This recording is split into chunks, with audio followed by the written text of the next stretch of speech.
Опозицијата треба да учествува во одлуката за исполнување на условите за интеграција на Македонија во Европската Унија, истакна денес премиерот Димитар Ковачевски. Сметам дека сега е потребно и опозицијата да учествува во носењето на оваа одлука, а тоа е исполнување на еден од чекорите кон полноправно членство на Република Северна Македонија во Европската Унија.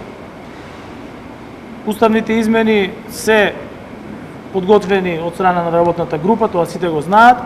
Тие ќе се најдат на една од наредните седници на владата, откако ќе бидат подготвени сите пропратни документи за да бидат испратени до собранието.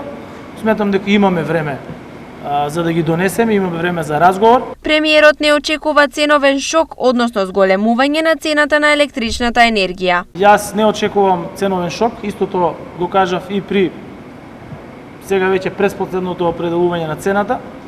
Тогаш сите велеа дека ќе има зголемување на цената за 30, 40, 50, 60%. Тоа беа истите тие кои што беа експерти за корона, па потоа стана експерти за енергетика, сега се експерти за уставни измени. Тоа се истите скептици, истите критизери кои што единствено сакаат да внесат немир и да внесат дезинформации во јавноста кај граѓаните. Јас можам да ги уверам граѓаните дека нема да има ценовен шок, нема да има зголемување на цената на електричната енергија.